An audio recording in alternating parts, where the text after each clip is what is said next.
बिस्मिल्लाहिर्रहमानिर्रहीम। आज तक के मोअज़्ज़ज़ नाज़रीन अस्सलाम वालेकुम। अब किस्त 23 मुलाहिज़ा फरमाएं। हांगशू वो मेरे उस्ताद की तरफ देखते हुए बोले, हम तुमसे बहुत खुश हुए। 1 साल की ट्रेनिंग 3 महीनों में मुझे तुम पर फख्र है, मुझे अपने इस शागिर्द पर फख्र है महाराज। हांगशू ने झुकते हुए कहा, ये सब इसकी मेहनत का नतीजा है। मेरा ख्याल था इतनी मुख्तसर सी मुद्दत में ये कुछ भी नहीं सीख पाएगा, लेकिन इसने किसी मौके पर भी मुझे मायूस नहीं किया। बड़ी मेहनत की है इस नौजवान ने। वो चंद लम्हों को खामोश हुआ, फिर बात जारी रखते हुए कहने लगा, थिंगजू मेरे कैंप का सबसे सीनियर और सबसे खतरनाक आदमी है। ये स्ट्रीट फाइटिंग में भी अमली तौर पर हिस्सा ले चुका है। आपको याद होगा 6 महीने पहले तो आप ही ने बाज खास हिदायत के साथ इसे यहाँ भेजा था। उन 6 महीनों के दौरान में भी इसने यहाँ बहुत कुछ सीखा, लेकिन इस नौजवान ने थिंगजू को जिस तरह नॉकआउट किया है वो भी आपने देख लिया। अब ये नौजवान किसी से मार नहीं खाएगा। उसने मेरे कंधे पर हाथ रखकर मुझे अपनी तरफ खींच लिया। अपनी ट्रेनिंग पर महाराज का तबसरा सुनकर मैं फूले नहीं समाया था। ये मेरी जिंदगी की पहली फाइट थी जिसमें मैंने अपने से कहीं ज्यादा तजर्बाकार और ताकतवर हरीफ को नॉकआउट कर दिया था। मेरी ट्रेनिंग मुकम्मल हो गई थी, इसलिए मेरे वहां रहने का कोई जवाब नहीं था। मैं उस रात महाराज के साथ बैंकॉक वापस आ गया और ज़ाहिर थाई वांग भी हमारे साथ ही थी और मुझे थाई वांग पर हैरत थी। इन 3 महीनों के दौरान में वो सिर्फ एक मरतबा मेरे यहाँ से पीटी थी और फिर ये इंकशाफ मेरे लिए बहुत ही खुशगवार साबित हुआ कि मुझसे थाई वांग की हालत जानने के बाद हांगशू उसे एक मखसूस एक्सरसाइज करवाता रहा था और हमारे वापस आने से पहले उसने थाई वांग को हदायत कर दी थी कि वो कुछ अरसे तक ये एक्सरसाइज जारी रखेगी। हम रात 9 बजे के करीब शहर में दाखिल हुए और फिर मुख्तलिफ सड़कों पर घूमते हुए वार्ड ट्रीमेट पहुंच गए। ये वही खानकाह थी जहां प्रताप सिंह को कत्ल किया गया था और महाराज वांग विंग जाय ने मुझे अपनी पनाह में लिया था। हम अगमी रास्ते से खानकाह में दाखिल हुए, लेकिन खानकाह में मौजूद तमाम बख्शियों को पता चल गया कि महाराज वापस आ गए हैं। मुझे और थाई वांग को पातोंग के कमरे में पहुंचा दिया गया। पातोंग मुझे देखकर बहुत खुश हुई। उसके चेहरे पर खुशी के साथ हैरत के तासरात भी नुमाया थे। मुझे यकीन नहीं आ रहा कि तुम वही हो जिसे चंद महीने पहले नायत खस्ता हालत में यहाँ मेरे पास लाया गया था।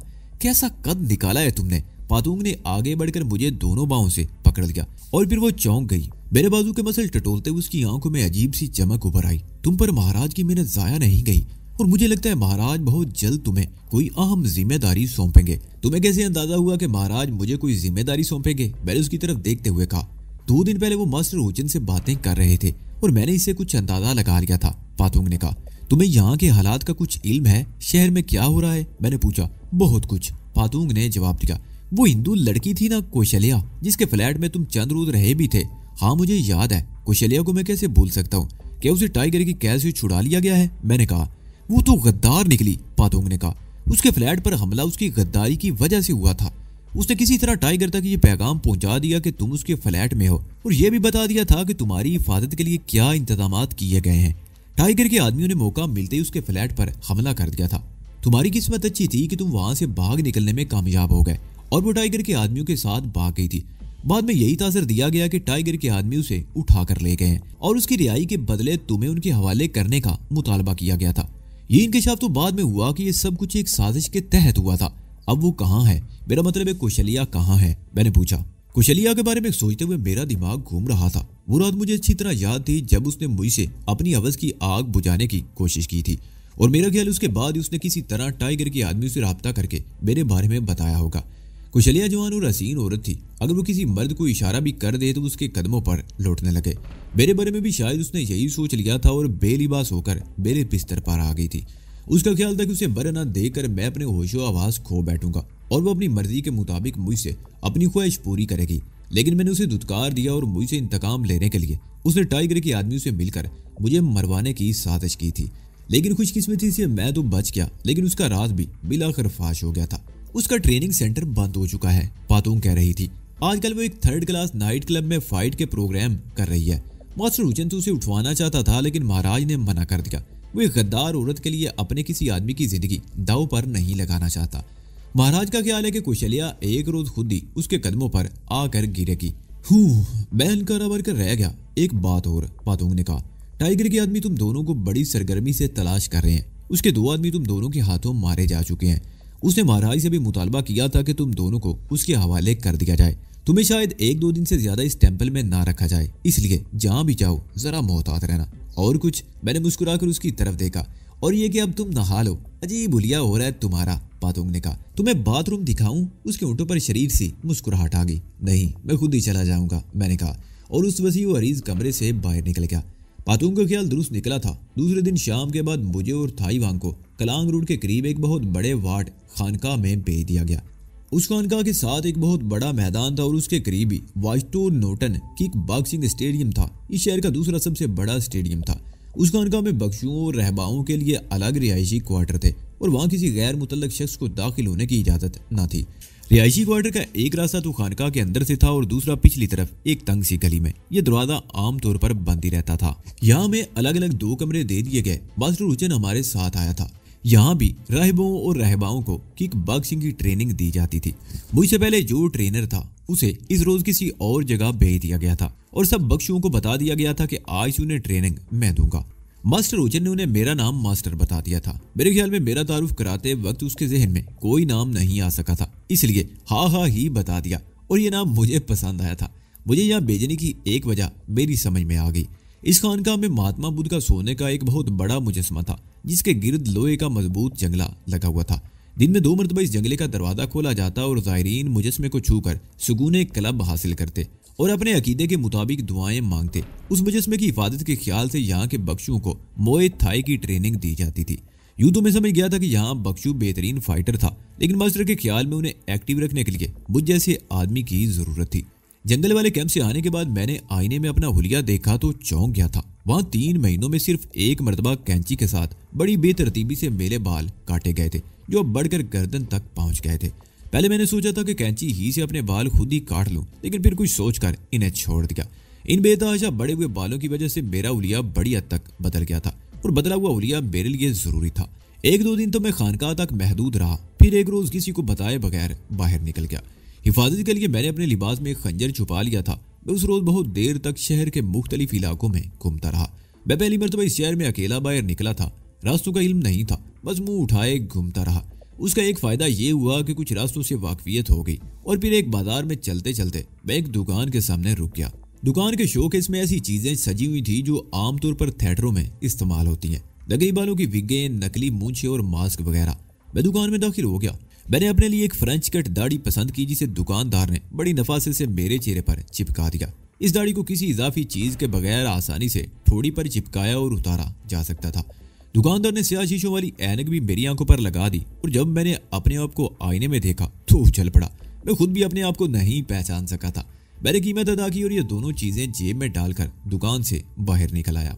मैंने रोज नाइट क्लब के करीब उस रेस्टोरेंट में बैठकर चाय भी पी जिसके करीब से मैं थाई वांग की गाड़ी में बैठा था। वहाँ इस वक्त बहुत से गाहक थे और हो सकता है यहाँ टाइगर का कोई आदमी भी मौजूद हो, लेकिन किसी ने मुझे नहीं पहचाना था। रेस्टोरेंट से निकलकर मैं एक टिक टिक में बैठा और गोल्डन हार्स होटल के सामने आ गया। मेरा ख्याल था कि वहां से मैं पैदल ही चला जाऊंगा। मुझे इस तरह आज़ादी से घूमना फिरना बहुत अच्छा लग रहा था। इस वक्त मेरे दिल में कोई डर खौफ भी नहीं था, लेकिन कुछ ही देर बाद मैंने महसूस किया कि मेरा पीछा किया जा रहा है। थोड़ी देर बाद एक गुंडे को भी मैंने एक टिक टिक से उतरते हुए देखा था। बड़ी सड़क पार करके मैं एक तंग सी गली में घुस गया और बड़ी फुर्ती से एक दीवार की आड़ में हो गया। वो दिन का वक्त था, लेकिन इत्तेफाक से इस वक्त गली सुनसान पड़ी थी। वो आदमी जैसे ही गली में मुड़ा, मैंने बरक रफ्तारी का मुजाहरा करते हुए उस पर छलांग लगा दी और उसके मुंह पर गुंसा मारना ही चाहता था कि उसकी शक्ल देखकर मेरा हाथ रुक गया और मेरे मुंह से बेइख्तियार गहरा सांस निकल गया। वो मास्टर हुसैन का आदमी था। ये इंकशाफ मेरे लिए खासा दिलचस्प साबित हुआ कि महाराज के कहने पर मास्टर हुसैन ने मेरी निगरानी शुरू कर रखी थी। उन्हें शायद पहले से यकीन होगा कि मैं वार्ड से बाहर निकलने की कोशिश करूंगा, इसलिए मेरी निगरानी शुरू कर दी गई थी। कोई ना कोई आदमी हर वक्त वार्ड के आसपास मौजूद रहता और उस शख्स ने वार्ड से निकलते ही मेरा ताकुब शुरू कर दिया था। लेकिन मेरी नजरों में उस वक्त आया जब मैं घूम फिर कर वापस आ रहा था और मैंने मौका मिलते ही उसे छाप लिया। एक जगह बंद होकर बैठे रहना मेरे लिए मुश्किल हो गया था। मैं कुछ ना कुछ करना चाहता था। वैसे मैं अक्सर रात की तन्हाई में सोचा करता था कि मेरी जिंदगी का मकसद क्या है।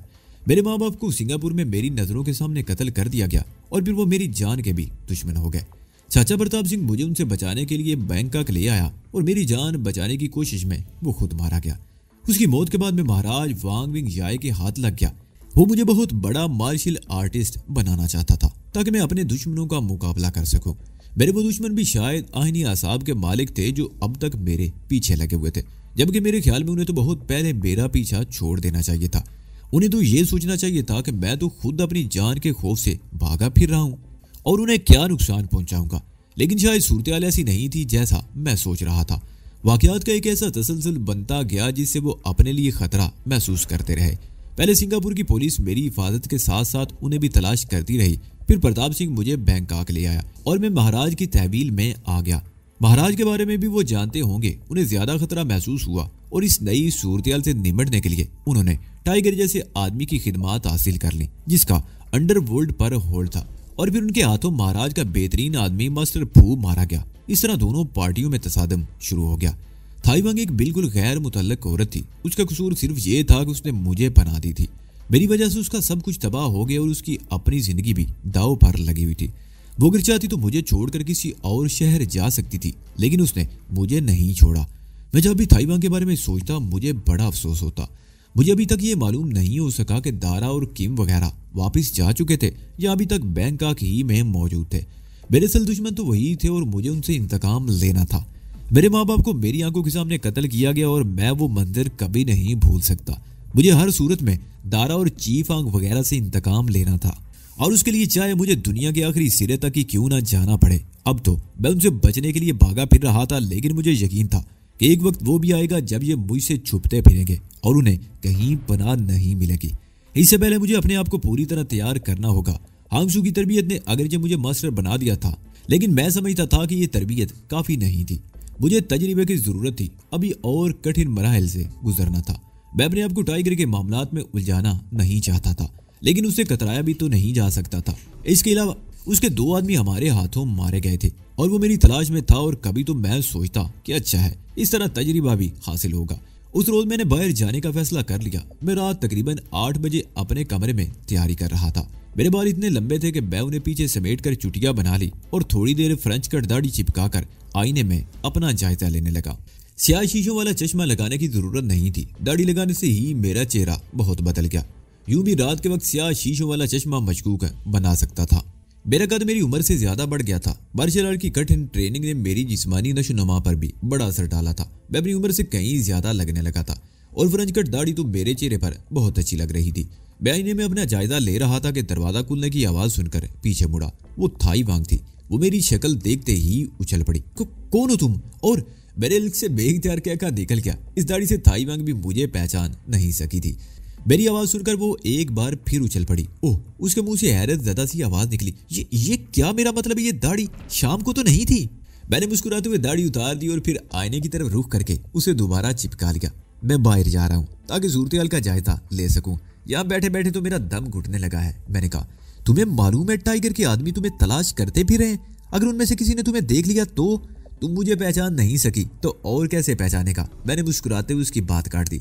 तो फिर मैं भी तुम्हारे साथ चलूंगी, उसने कहा, ताकि तुम्हारे साथ होने से मुझे भी पहचान लिया जाए। मैंने कहा, परेशान मत हो, मैंने अपनी हिफाजत करना सीख लिया है, मुझे कुछ नहीं होगा।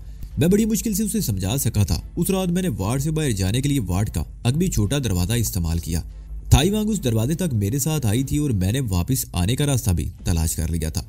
गलियों में घूमता हुआ मैं वार्ड से बहुत दूर गोल्डन हार्स होटल के करीब सड़क पर निकल आया और स्टैंड पर खड़े हुए एक टिक टिक पर बैठकर और ड्राइवर को रोज क्लब चलने का कहकर सीट की पूछ से टेक लगा ली और इधर उधर देखने लगा। रोज नाइट क्लब में बड़ी रौनक थी। पहली मरतबा जब मैं यहाँ आया था तो उस वक्त मेरी अपनी जान पर बनी हुई थी। मैं तो छुपने की जगह तलाश कर रहा था और उस क्लब के बारे में ठीक से कोई अंदाजा नहीं लगा सका था।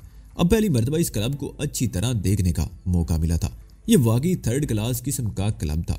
यहाँ ज्यादातर वो लोग आते जिनका ताल्लुक निचले तबके से होता था। दिन भर मेहनत मजदूरी करने के बाद रात को थोड़ा सा वक्त सस्ती अयाशी में गुजार लेते और इस सस्ती अयाशी ही में उनकी जेबें खाली हो जाती थी। उस रोज भी मैंने देखा था और अब तो मुझे ठीक तरह से अंदाजा हो गया था कि ये क्लब मुनशियात का बहुत बड़ा अड्डा था।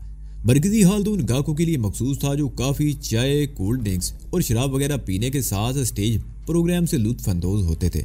स्टेज पर कभी डांस का प्रोग्राम होता और कभी औरतों की किक बॉक्सिंग का। दूसरा हाल उन लोगों के लिए था जो मुनशियात इस्तेमाल करते थे। मैंने क्लब में दाखिल होकर इधर उधर देखा। बहुत सी मेजें भरी हुई थी। नीमुरिया लिबास में फाहिशा औरतें भी बड़ी तादाद में मौजूद थी जो किसी न किसी तरह गाहकों की जेबों का बोझ हल्का करने में मसरूफ थी। स्टेज पर इस वक्त एक रकासा थी। बेजों के दरमियान में मैं चलता हुआ एक कोने वाली खाली मेज पर बैठ गया। नीमुरिया लिबास में एक वेटरेस फौरन ही मेरे सामने आ खड़ी हुई। मैंने उसे काफी के लिए कह दी और हाल में बैठे हुए लोगों का जायजा लेने लगा। पहली मर्तबा जब मैं यहाँ आया था तो चीफ हांग को इस क्लब में देखा था और मुझे यकीन था कि मेरा और उसका आमना सामना इस क्लब में होगा। वेटर्स काफी लेकर आई तो उसने मुझसे बिल भी वसूल कर लिया। इस क्लब की रवायत शायद यही थी, चीज सर्व करने के साथ ही बिल वसूल कर लिया जाता। मैं काफी कुछ उसके ले रहा था कि एक औरत बड़ी बेतकल्फी से मेरे सामने वाली कुर्सी पर बैठ गई। उसकी उम्र 35 के लगभग रही होगी। उसने अगर बूंदे अंदाज में मेकअप ना कर रखा होता तो चेहरा पुरकशिश हो सकता था। उसका लिबास और हरकत और सकना से अंदाजा लगाया जा सकता था कि उसका ताल्लुक किस तबके से हो सकता है। वो जब मेज पर जरा सा आगे झुकी तो मेरे दिल की धड़कन तेज हो गई। इस क्लब में शायद पहली मर्तबा आए हो, वो मेरी तरफ देख कर मुस्कुराते हुए बोली। मैं सिर्फ इस क्लब में ही नहीं, बैंकॉक में भी पहली मर्तबा आया हूँ। मैंने कहा, ओह, इसका मतलब है कि अकेले हो और तुम्हें एक दोस्त की भी जरूरत होगी वक्त गुजारने के लिए। किसी क्लब में अकेला आदमी हो तो बड़ी बोरियत होती है। मैं तुम्हारी बोरियत दूर कर सकती हूँ, वो बोली। वो किस तरह? मैंने सवाल की निगाहों से उसे देखा। जिस तरह तुम चाहो, उसने बानीखेज लहजे में कहा। लेकिन पहले मेरे लिए कुछ पीने को तो मंगवाओ, हल्क खुश्क हो रहा है। और मेरे जवाब का इंतजार किए बगैर उसने वेटर्स को बुलाकर अपने लिए शराब मंगवा ली और उसका बिल मुझे ही देना पड़ा। उसका नाम शाई वान था। उसकी बातों से मुझे जल्दी अंदाजा हो गया कि वो अंदर की कुछ बातें भी जानती थी और उससे बहुत कुछ मालूम किया जा सकता था। बातें करते हुए एक आदमी को अपनी तरफ आते देखकर मैं चौंक गया। उसका रुख हमारी मेज की ही तरफ था। वो जैसे जैसे करीब आ रहा था मेरे दिल की धड़कन तेज होती जा रही थी। वो टाइगर का आदमी था। मैंने अपने आप को आने वाली सूरत से निपटने के लिए तैयार कर लिया। वो हमारी मेज के करीब आकर रुक गया। पहले घूरती हुई नजरों से मुझे देखा, फिर शाहीवान की तरफ झुककर उसके कान में कुछ कहा और वापस चला गया। उसके चंद ही मिनट बाद शाहीवान भी उठकर चली गई। उसकी वापसी तकरीबन 5 मिनट बाद हुई। उसका चेहरा गुस्से से सुर्ख था। हरामी, अपने आप को पता नहीं समझता क्या है, वो कुर्सी पर बैठते हुए बड़बड़ाई। कौन? किसकी बात कर रही हो? मैंने सवाल की निगाहों से उसे देखा। टाइगर, उसने कहा। अपने आप को इस शहर का मालिक समझ बैठा है। ये एक दिन कुत्ते की मौत मरेगा। टाइगर, वो तो सुना है यहाँ का बहुत बड़ा बदमाश है। मैंने कहा, लेकिन तुम्हारा उससे क्या ताल्लुक? वो क्लब में आने वाली मुझ जैसी हर औरत से टैक्स लेता है। शाहीवान ने जवाब दिया। तुमसे कुछ मिले ना मिले, लेकिन उसके गुर्गे ने मुझसे 100 बात हथिया लिए। मैं तुम्हें 100 बात दे दूंगा। वैसे तुम इस क्लब में कब से आ रही हो? मैंने पूछा। कई साल हो गए, शाहीवान ने कहा। टाइगर, पहले ऐसा नहीं था। उसने हमें कभी नहीं छेड़ा था, लेकिन जब से वो हरामी वो चीनी यहाँ आए हैं और महाराज का सीनियर मास्टर फून के हाथों मारा गया है, उस वक्त से वो ज्यादा ही फैल गया है। हीरोइन और औरतों की कमाई से उसका दिमाग कुछ ज्यादा ही खराब हो गया है। लेकिन मेरा ख्याल है उसके दिन अब गिने जा चुके हैं। महाराज के आदमी उसकी ताक में है। ये किसी ना किसी दिन कुत्ते की मौत मारा जाएगा। शाहीवान की बातें मुझे चौंका देने के लिए काफी थी। खुसूसन चीनियों के तज़किरे से तो मेरे दिल की धड़कन कुछ और तेज हो गई थी। मुझे समझने में देर न लगी कि वो किम और चीफ हांग की बात कर रही थी। इसका मतलब था कि वो अंदर की बहुत सी बातें जानती थी। वो इस वक्त टाइगर के खिलाफ गुस्से में थी और उसे बहुत कुछ मालूम किया जा सकता था। लेकिन मेरे ख्याल में यहाँ ऐसी बातें करना मुनासिब नहीं था। अभी तुमने कहा था कि तुम मेरी बोरियत दूर कर सकती हो। मैंने कहा, हाँ, लेकिन यहाँ नहीं। वो बोली, अगर यहाँ रहे तो ये लोग तुम्हें भी परेशान करेंगे। आओ चलें। मैं उसके साथ क्लब से बाहर आ गया। वो इधर उधर देखती हुई एक टैक्सी की तरफ बढ़ गई। पिछली सीट पर वो मेरे ऊपर झुकी बैठी थी और मुझे अपने जिस्म पर चींटियां सी रेंगती हुई महसूस होने लगी। टैक्सी रामा 9 रोड से होती हुई रॉयल सिटी एवेन्यू की तरफ मुड़ गई और तकरीबन 5 मिनट तक मुख्तलिफ सड़कों पर घूमने के बाद एक कुशादा गली में एक कॉटेज के सामने रुक गई। उस गली में दोनों तरफ खूबसूरत कॉटेज बने हुए थे। मैंने टैक्सी का किराया अदा किया और शाहीवान के साथ नीचे उतर आया। कॉटेज का दरवाजा शाहीवान ने अपनी चाबी से खोला।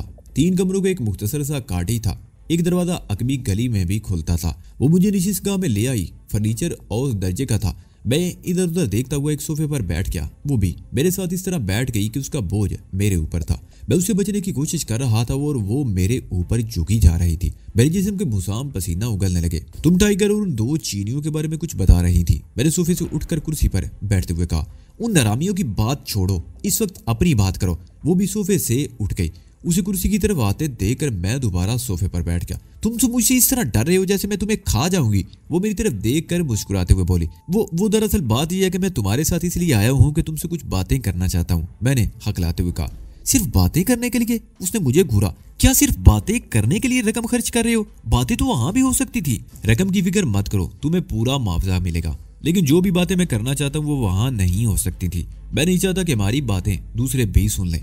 अच्छा ठीक है, क्या बातें करना चाहते हो? उसने मुझे घूरा। टाइगर के साथ 2 चीनी कौन है? मैंने कहा। और फिर उन दोनों का हुलिया भी बता दिया। क्या उनमें से एक का नाम चीफ हांग और दूसरे का किम है? हाँ, शायद यही नाम है। मगर तुम उन्हें कैसे जानते हो? शाहिवान ने कहा। वो दोनों सिंगापुर से भागे हुए हैं, मैंने कहा। वहाँ उन दोनों के हाथों कई बेगुनाह हलाक हो चुके हैं। पुलिस उनकी तलाश में है। वो दोनों भागकर यहाँ आ गए हैं। लेकिन मैंने तो सुना है कि वो 2 आदमियों के ताकुब में यहाँ आए थे। उनमें एक मारा गया और दूसरा लापता है। उन चीनियों ने इस सिलसिले में टाइगर से राब्ता किया था, क्योंकि उन्हें पता चल गया था कि जिस नौजवान की उन्हें तलाश है वो महाराज की पनाह में है। और मजे की बात यह है कि उस नौजवान की वजह से महाराज का खास आदमी मास्टर फू भी मारा गया था। और फिर वो नौजवान टाइगर के 2 आदमियों को मारकर गायब हो गया। टाइगर गुस्से में पागल है, उसे उस नौजवान की तलाश है। मगर तुम ये सब कुछ क्यों पूछ रहे हो? थाईलैंड उन 3 ममालिक में से है जो गोल्डन ट्रायंगल बनाते हैं। मैंने उसकी तरफ देखते हुए कहा। तुम जानती हो दुनिया में सबसे ज्यादा हिरवन इस खित्ते में पैदा हुई है और इसी हवाले से थाईलैंड हिरवन और दीगर मुनशियात के स्मगलरों की जन्नत है। सुना है यहाँ बहुत से इंटरनेशनल सिंडिकेट्स काम कर रहे हैं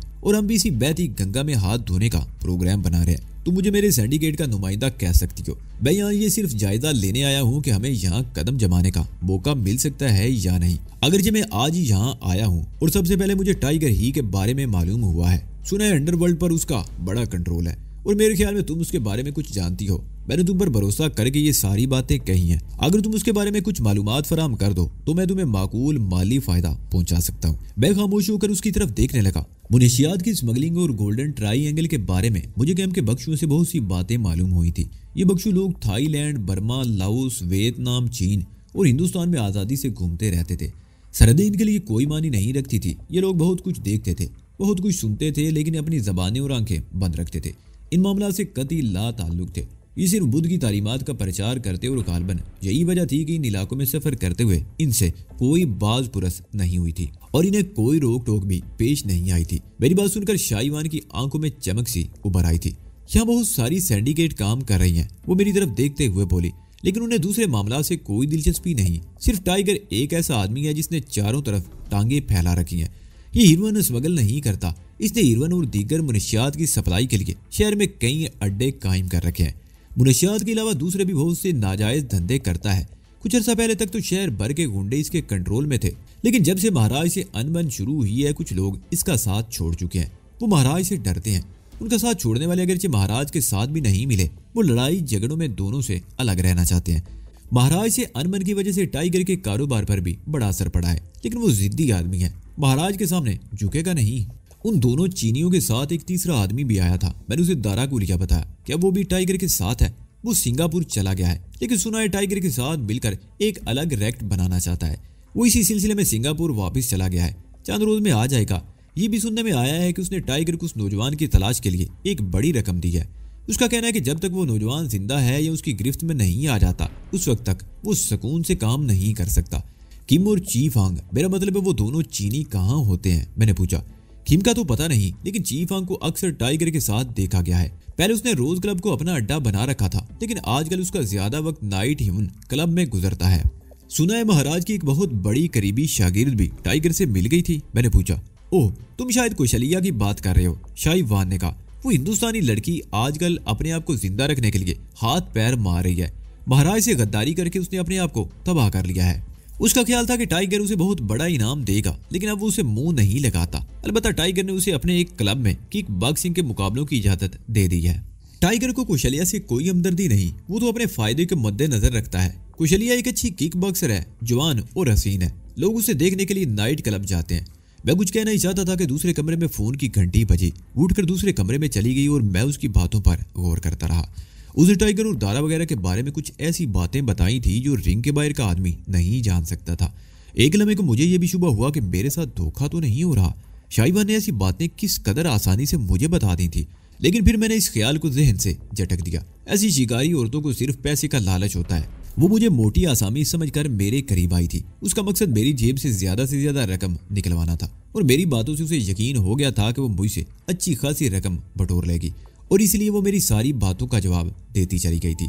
दूसरे कमरे का दरवाजा जरा साइड पर था। मैंने मुड़कर देखा, शाहिवान मुझे नजर नहीं आई। अलबत्ता उसकी मदम सी आवाज सुनाई दे रही थी, लेकिन अल्फाज समझ नहीं आ रहे थे।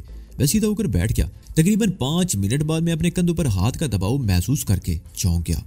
वो शाहिवान थी जो सोफे के पीछे से मेरे ऊपर झुकी हुई थी। उसके जिस्म पर अब लिबास नाम के 2 नायत मुख्तसर से चीथड़े थे। मैंने अपनी जगह से हरकत करना चाहिए, लेकिन वो कुछ और झुक गई और उसके दोनों हाथ मेरे सीने पर आ गए। मैंने उसके दोनों हाथों को पकड़कर हटाने के लिए झटका दिया तो वो सोफे के ऊपर से होती हुई मेरे ऊपर आन गिरी। शाहीवान की सर्कस से मैं बुरी तरह बदहवास हो गया था और इसमें तो उसका कोई कसूर नहीं था। वो मुझे लाई ही इस मकसद के लिए थी। उसका इसे मुआवजा लेना था, लेकिन उसके साथ आने का मेरा मकसद ये नहीं था। मुझे उसे बहुत सी बातें मालूम करनी थी और मेरा मकसद पूरा हो गया था। मेरा जिस्म पसीने में शराबूर था। मैं उसे दूर रहने की कोशिश कर रहा था और वो कह के लगाते हुए मुझसे लिपटने की कोशिश कर रही थी।